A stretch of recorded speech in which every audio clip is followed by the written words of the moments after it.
नमस्कार मित्रांनो, कथासर संस्कृती संवादमध्ये तुमचं मनापासून स्वागत आहे. आज आपण एका अशा विषयावर सखोल चर्चा करणार आहोत जो जो ऐकायला खूप प्राचीन वाटतो, पण आजच्या काळातही तितकाच महत्वाचा आहे. अगदी बरोबर. आणि तो विषय म्हणजे धर्म. हो, धर्म म्हणजे नक्की काय आणि माणसाने योग्य किंवा नीतिमत्तेचं जीवन कसं जगावं. आज आपण विकिपीडिया, सनातन धर्माची आजची प्रासंगिकता सांगणारे शोधनिबंध, मीमांसा दर्शन आणि वाल्मिकी रामायण यांच्या संदर्भातून याचा वेध घेणार आहोत. नक्कीच. या प्रश्नांची उत्तरे शोधताना सर्वात मोठी अडचण ही आहे की आपण धर्म या शब्दाचा अर्थ खूप संकुचित करून टाकला आहे. म्हणजे फक्त पूजा अर्चा किंवा कर्मकांड. हो, अगदी तेच. आपण धर्म म्हणजे फक्त रिलिजन असा अर्थ घेतो, पण संस्कृतमध्ये धर्म हा शब्द ध्रु या धातूपासून आला आहे. ध्रुव म्हणजे धारण करणे, बरोबर. हो, धारण करणे किंवा टिकवून ठेवणे. जे स्वतःच्या अस्तित्वाला आणि या जगाला सांधून ठेवतं ते म्हणजे धर्म. हे समजण्यासाठी आपण निसर्गातील एक अत्यंत साधं उदाहरण घेऊया. बरं. साखरेचा धर्म काय आहे? गोडवा. जर तुम्ही साखरेतून गोडवा काढून घेतला तर ती साखर उरणारच नाही. हो, ती केवळ एक पांढरी भुकटी राहील. अगदी तसाच अग्नीचा धर्म उष्णता आणि प्रकाश देणं आहे.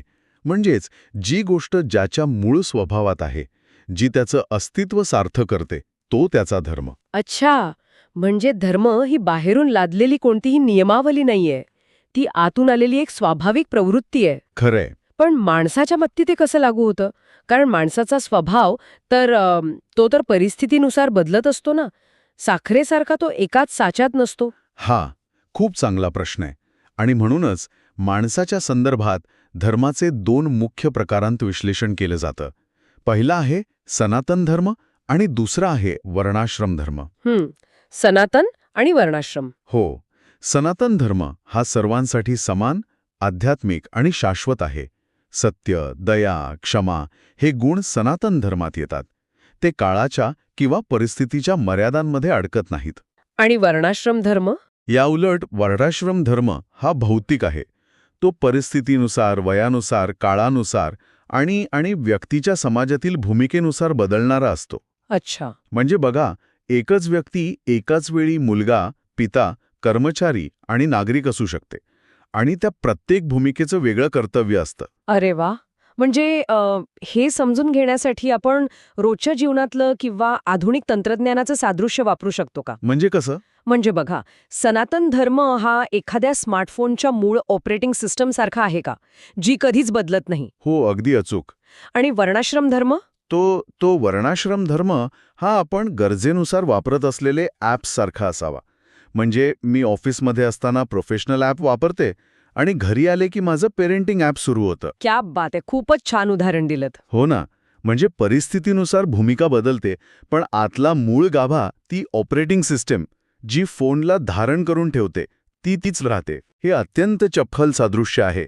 कारण बघा, ज्याप्रमाणे एखाद्या ॲपमध्ये बग आला किंवा ते क्रॅश झालं तर फोन पूर्णपणे निरुपयोगी होत नाही. आपण ते ॲप डिलीट करू शकतो. हो, पण जर ऑपरेटिंग सिस्टमच करप्ट झाली तर फोन डेड होतो. तसंच जर आपण आपली तात्पुरती कर्तव्य पार पाडताना आपला मूळ गाभा म्हणजे सनातन धर्म गमावला तर आपल्या अस्तित्वाचा समतोल बिघडतो. बाप रे, हे खूपच खोल आहे. हो, या दोन्ही धर्मांचा एकत्रित उद्देश स्वतःचे आणि समाजाचं समतोल टिकवून ठेवणंच हाच आहे. पण हे संतुलन प्रत्यक्ष आचरणात आणणं खूप कठीण आहे ना.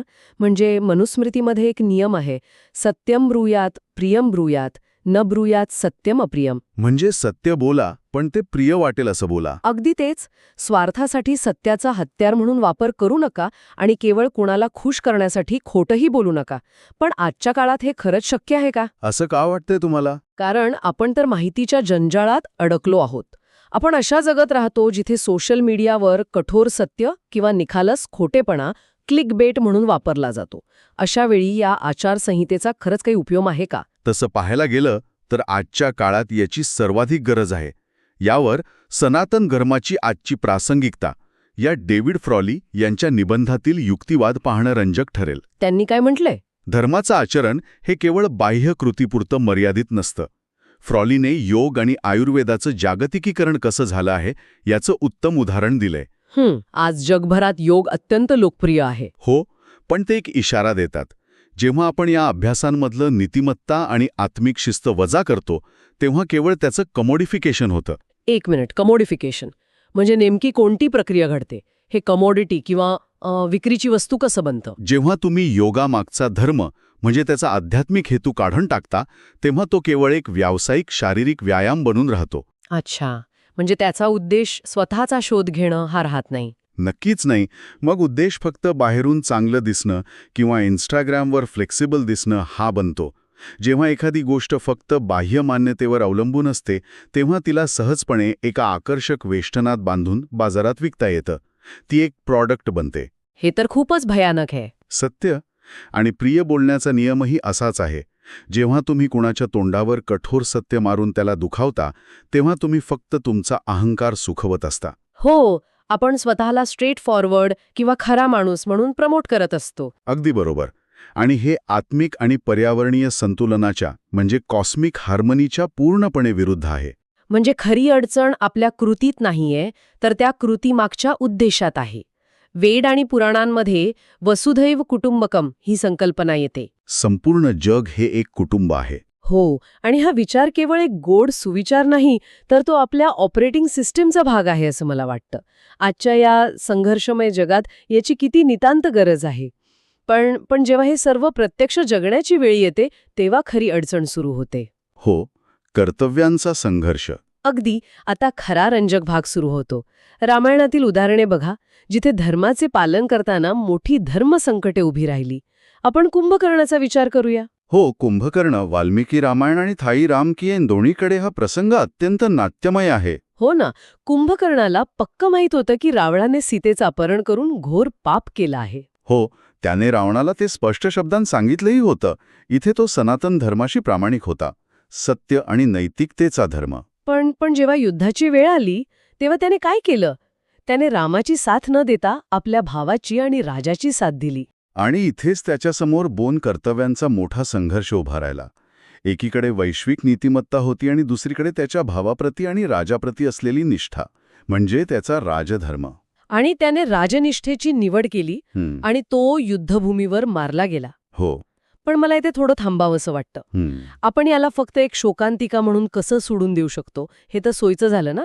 म्हणजे एका चुकीच्या माणसाची साथ देणं हे कसं काय योग्य असू शकतं? जर सनातन धर्म सर्वोच्च आहे, तर कुंभकर्णाने राजधर्म बाजूला ठेवून रामाचीच साथ द्यायला हवी होती, नाही का? हाच तर खरा गुंत आहे. जेव्हा तुम्ही अशा पदावर असता, जिथे राज्याप्रती तुमची निष्ठा ही केवळ वैयक्तिक निवड नसते, तेव्हा निर्णय एवढ्या सहज काळ्या पांढऱ्या रंगात घेता येत नाहीत. हेही खरं आहे. याच रामायणात आणखी एक प्रसंग आहे, जो यापेक्षाही मोठा संघर्ष उभा करतो. वालीवधाचा प्रसंग. अरे हो, राम ज्यांना साक्षात धर्माचे प्रतीक मानले जाते, त्याने वालीला झाडाआडून लपून बाण मारला. बरोबर. एका महावीराने समोरून न लढता पाठीमागून हल्ला करणं हे धर्मतत्वात कसं बसतं? नक्कीच, हा माझाही प्रश्न आहे. जर धर्म एवढाच स्पष्ट आहे, तर मग रामासारख्या आदर्शाला झाडाआडून बाण का मारावा लागला? हा विरोधाभास नाही का? सकृत दर्शनी वाटतो तसा. म्हणजे एका मोठ्या न्यायासाठी छोटी अनैतिकता चालून जाते, हा विचार थोडा धोकादायक नाही का? हा थेट एंड जस्टिफाय द मीन्स म्हणजे उद्दिष्ट साध्य करण्यासाठी कोणताही मार्ग चालतो असा विचार वाटतो. असा वाटू शकतो, पण इथे आपण कोणत्याही एकांगी निष्कर्षावर येण्याआधी प्राचीन भारतीय तत्वज्ञानातील मीमांसा दर्शन पाहिलं पाहिजे.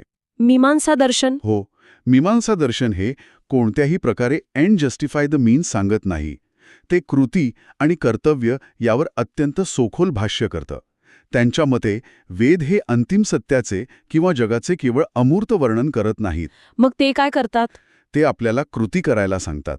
आणि या दर्शनातील सर्वात महत्वाची संकल्पना आहे अपूर्व. अपूर्व या शब्दाचा अर्थ तर जे पूर्वी घडले नाही असा होतो. याचा आणि कृतीचा काय संबंध? मीमांसा तत्वज्ञानात अपूर्व म्हणजे प्रत्येक कृतीतून निर्माण होणारी एक अदृश्य ऊर्जा किंवा सूक्ष्म परिणाम. अदृश्य ऊर्जा? हो, जेव्हा तुम्ही एखादी कृती करता तेव्हा तिचं एक दृश्य फळ असतं, पण त्याच वेळी एक अदृश्य ऊर्जा किंवा संस्कार निर्माण होतो, जो भविष्यातील परिणामांचे कारण बनतो. अच्छा, म्हणजे हे आपल्या कर्माच्या अदृश्य क्रेडिट स्कोअर सारखं आहे तर? अगदी बरोबर. किंवा तुम्ही त्याला डिजिटल फुटप्रिंट म्हणू शकता. धर्माचा मार्ग नेहमी सरळ नसतो. जेव्हा दोन कर्तव्यांमध्ये संघर्ष होतो तेव्हा बृहत्तर कल्याणासाठी घेतलेला निर्णय आणि त्यातून निर्माण होणारं अपूर्व हे महत्त्वाचं ठरतं. म्हणजे कृती केवळ त्या क्षणांपुरती मर्यादित नसते. नाही. आता वालीवधाच्या उदाहरणाकडे पाहू. वालीने आपला भाऊ सुग्रीव याला केवळ राज्यातून हकलले नव्हते, तर त्याच्या पत्नीवरही अधिकार सांगितला होता. हे सनातन धर्माचे घोर उल्लंघन होते. हो, हे तर अत्यंत चुकीचं होतं. रामासमोर सुग्रीवाला न्याय मिळवून देण्याचं कर्तव्य होतं. पण वालीला मिळालेल्या वरदानामुळे त्याला समोरून हारवणं अशक्य होतं. अशा वेळी रामाने घेतलेला निर्णय हा स्वार्थासाठी नव्हता. तो एका मोठ्या अन्यायाचे निवारण करण्यासाठी घेतलेला एक अपवादात्मक निर्णय होता. या कृतीतून रामाने स्वतःच्या प्रतिमेला लागणाऱ्या कलंकाची पर्वा न करता जगाच्या कल्याणासाठी जे अपूर्व निर्माण केलं ते महत्त्वाचं मानलं जातं. बापरे, हे खरोखरच विचार करायला लावणार आहे. म्हणजे आपण प्रत्येक कृती एका साच्यात टाकून मोजू शकत नाही. अजिबात नाही. मीमांसा दर्शन सांगते की कृतीचा अर्थ ती ज्या संदर्भात केली जाते त्यावरून ठरतो. हे प्राचीन ज्ञान अत्यंत व्यावहारिक होतं. आणि जेव्हा आपण या ज्ञानाचा आधुनिक विज्ञानाशी संबंध पाहतो तेव्हा आश्चर्यकारक गोष्टी समोर येतात. नक्कीच. मला इथे विवान कारोळकर यांच्या संशोधनाचा उल्लेख करावासा वाटतो. त्यांनी ऋग्वेदातील श्लोक 10, 22, 14चा संदर्भ दिला आहे. त्यात म्हटलंय, ही पृथ्वी हात आणि पाय नसतानाही पुढे सरकते. पृथ्वीवरील सर्व वस्तू तिच्यासोबत फिरतात. ती सूर्याभोवती फिरते. मला खूप आश्चर्य वाटतं की हजारो वर्षांपूर्वी हे ज्ञान कसं उपलब्ध होतं. प्राचीन काळातील आपले विचारवंत हे उत्तम निरीक्षक होते. ते निसर्गाशी एकरूप होऊन त्याचं आकलन करत. पण इथे एक अतिशय महत्त्वाचा इशारा लक्षात घेणं गरजेचं आहे. कोणता इशारा? जर आपण याला मोठ्या चित्राशी जोडलं तर विवेक ही संकल्पना महत्त्वाची ठरते. विवेक म्हणजे योग्य आणि अयोग्य, अंधश्रद्धा आणि वैज्ञानिक पुरावे यातील फरक ओळखण्याची क्षमता. म्हणजे फक्त प्राचीन परंपरेचा अभिमान बाळगून चालणार नाही असं म्हणायचंय तुम्हाला? हो, कारण अनेकदा आपण पाहतो की आधुनिक विज्ञानाने एखादा शोध लावला की लगेच त्याला प्राचीन ग्रंथांचा संदर्भ जोडून दिला जातो. आमच्या वेदांमध्ये आधीच सर्व काही शोधून ठेवलं होतं, अशा अतिशयोक्तीपूर्ण किंवा छद्म वैज्ञानिक दाव्यांपासून आपण सावध राहिलं पाहिजे. खरे, प्राचीन ग्रंथांमध्ये अफाट ज्ञान नक्कीच आहे, पण खरा सनातन धर्म हा विवेक शिकवतो. श्रद्धा आणि तर्क यांचा समतोल. आणि या तर्काचा धागा पकडून मला अतिशय रंजक अशा एका योगायोगाकडे वळायचंय. मीमांसा दर्शन आणि 20व्या शतकातील पाश्चात्य तत्वज्ञ लुडविग विटगेन्स्टाईन यांच्यातील साम्य. हा खूपच इंटरेस्टिंग भाग आहे. हो ना. कुठे हजारो वर्षांपूर्वीचे भारतीय तत्वज्ञान आणि कुठे आधुनिक युरोपमधील तत्वज्ञ, पण दोघांचे विचार एका बिंदूवर येऊन मिळतात. होय, आणि तो बिंदू म्हणजे भाषा आणि कृती यांच्यातील संबंध. अगदी.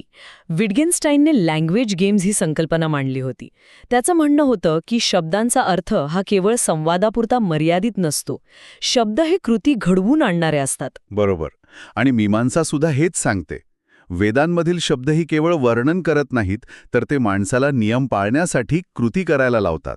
म्हणजे नियमांचे पालन करण्यासाठी भाषेचा वापर होतो. याला आपण एका उदाहरणाने समजूया. जेव्हा एखादा न्यायाधीश न्यायालयात म्हणतो, मी या आरोपीला दोषी ठरवतो, तेव्हा तो केवळ एका परिस्थितीचे वर्णन करत नसतो. त्याचे ते शब्द उच्चारताच एक कृती घडते. वास्तवात एक मोठा बदल होतो आणि एक व्यक्ती गुन्हेगार ठरते. अरे वा.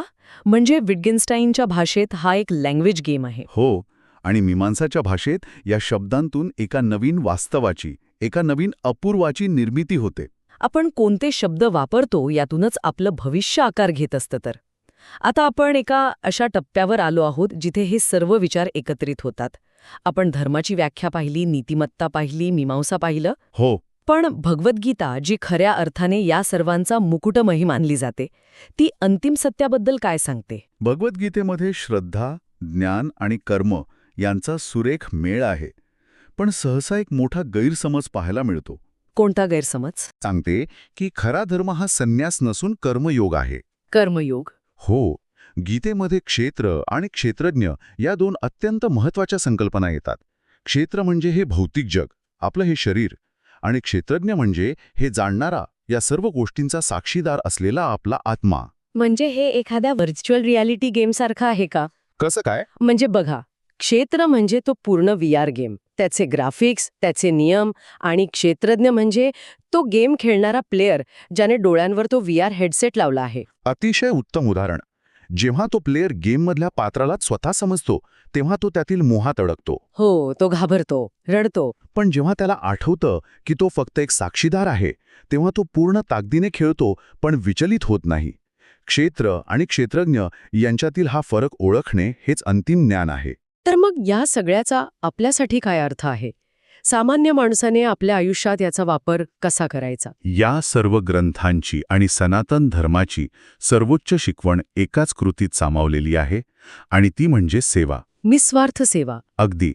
प्रत्येक सजीवाची प्रवृत्ती सेवा करण्याची असली पाहिजे. जेव्हा आपण स्वतःच्या अहंकाराच्या पलीकडे जाऊन इतरांची निस्वार्थ सेवा करतो तेव्हा आपण खऱ्या अर्थाने स्वधर्माचे पालन करत असतो. खूपच सुंदर. या पूर्ण प्रवासातून एक गोष्ट स्पष्ट होते की धर्म ही कोणतीही बंदिस्त चौकट नाही. आपण साखरेच्या गोडव्यावरून सुरुवात केली, त्यानंतर नीतिमत्ता, रामायणातील धर्मसंकटे आणि मीमांसा दर्शनातील कृतीचा सिद्धांत पाहिला. आणि गीतेतील कर्मयोग. हो, शेवटी हे समजलं की निस्वार्थ सेवा हाच आपला मूळ गाभा आहे. आजच्या या माहितीच्या आणि सोशल मीडियाच्या जगात वावरताना मी सर्व श्रोत्यांना विचार करण्यासाठी एक अत्यंत प्रक्षोभक प्रश्न देणार आहे. सांगा. आज आपण रोज शेकडो लँग्वेज गेम्स खेळतो. आपण वापरत असलेले शब्द, करत असलेल्या कृती मीमांसाच्या भाषेत सांगायचे तर हे सगळे दररोज कोणते नवीन, अपूर्व म्हणजे अदृश्य परिणाम निर्माण करत आहेत? खूपच महत्वाचा प्रश्न. आपण जो धर्म पाळत आहोत तो खरोखरच जगाला टिकवून ठेवणारा, सस्टेन करणारा आहे की केवळ आपला अहंकार जपणारा आहे? याचा नक्की विचार करा. नक्कीच. ही चर्चा इथेच संपत नाही, तर तुमच्या मनात ती नव्याने सुरू व्हावी अशी सदिच्छा व्यक्त करून मी अत्यंत आदराने या सखोल चर्चेची सांगता करते. वेळ दिल्याबद्दल खूप खूप धन्यवाद.